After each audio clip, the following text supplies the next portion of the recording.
Now, let us take the case of sodium. The atomic number of sodium is 11, atomic mass is 23, because neutrons are 12 and electrons and protons are 11. So, how will be they arranged? First shell will have 2, K will have 2 electrons, okay. L will have 8, and what is left for M?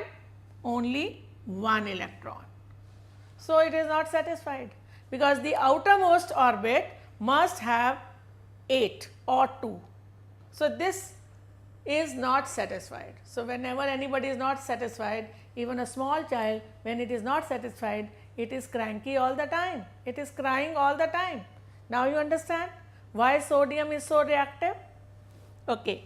Now, let us take another case. This is a metal, let us take a non-metal, say chlorine.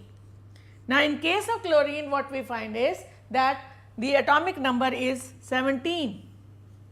So, K orbit will have 2, L orbit will have 8, but M orbit will have 7. Now, even this is not satisfied. So, chlorine is also reactive. Chlorine wants 1 electron, sodium also has 1 extra electron. What to do? Now, one way could be that sodium gains 7 electrons and completes itself, but to be able to take 7, it will require a lot of energy. Moreover, the number of proton is same, that is 11. How will 11 protons cope with 17 electrons? Rather, it will become 18 electrons, not possible. But what is easier? That it loses 1 electron, that can be managed. Similarly, in this case, if it loses 7, lot of energy is required, but gaining 1 is okay, within the reach. So, what happens? This one goes here. So, sodium and chlorine can combine with each other and form sodium chloride. Now, how this happens? When it loses 1 electron, it becomes positive ion, anion. Why? Because the number of protons are 11 still, but the electrons are 10. So, 10 cancels 10 and 1 is still left. So, it is positive. But in the case of chlorine, because it gained 1 electron, so the electron number became 18, but the protons are 17. So, it is negatively charged.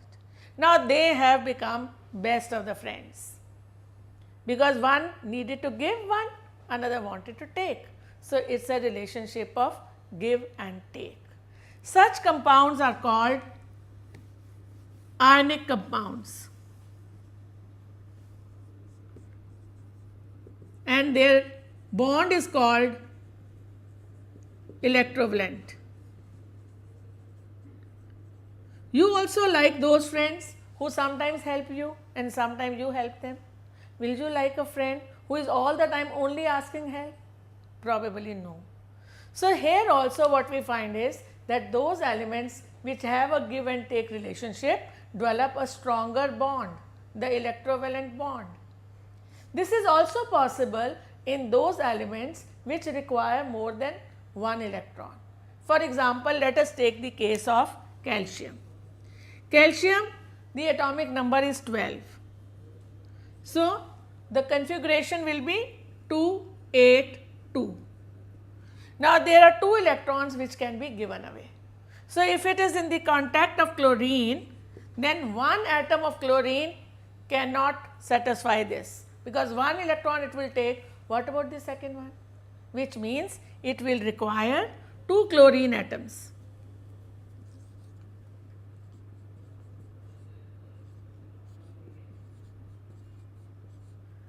So, one will come here and one will come here, and what we will have is calcium chloride.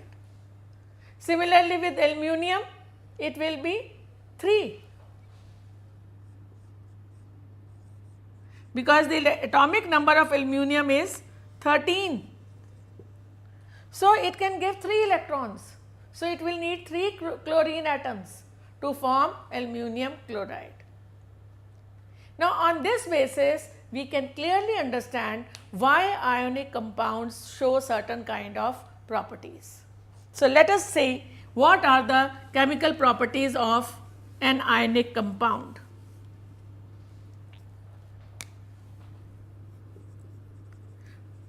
First of all, the ionic compounds are somewhat hard, brittle, and they are solids. Why so? Because their bond is very strong. So, strong bond, so they are solids, they can break up into small particles and the surface is hard. Secondly, they have high melting point and boiling point. Why? Because to break their bond, lot of energy is required. Now, imagine if in your class there are two friends who are best of the friends and you want to break their friendship. Of course, not a very healthy thing, but say you want to, you will require lot of effort. Otherwise, they trust each other so much, they will never listen to you. So, that requires lot of effort. Here also, it requires lot of energy, so high melting point and high boiling point. Thirdly, these compounds are soluble in water and not in organic solvents like petrol.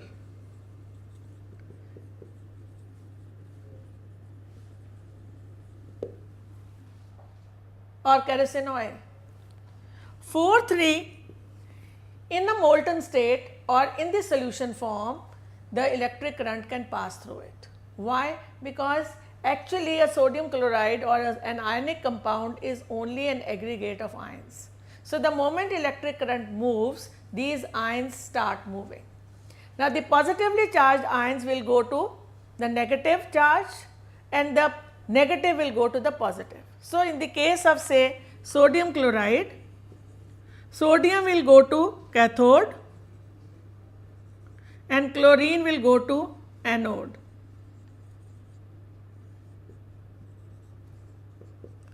Because the charged particles always move towards the opposite charge.